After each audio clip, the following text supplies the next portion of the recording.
ദൈവത്തിൻ സ്നേഹത്തിൻ ആഴമിത് വർണ്ണിപ്പാൻ നാവിനാൽ ആവതില്ലേ. എത്രയോ ശ്രേഷ്ഠമാം തൻ കരുതൽ എന്നെന്നു ഓർത്തിടും കൃപയാ.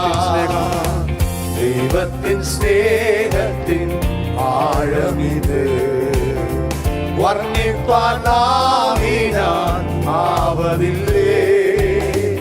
എത്രയോ ശ്രേഷ്ഠമാം തൻ കരുതൽ എന്നെന്നും ഓർത്തിടും കൃപയാ.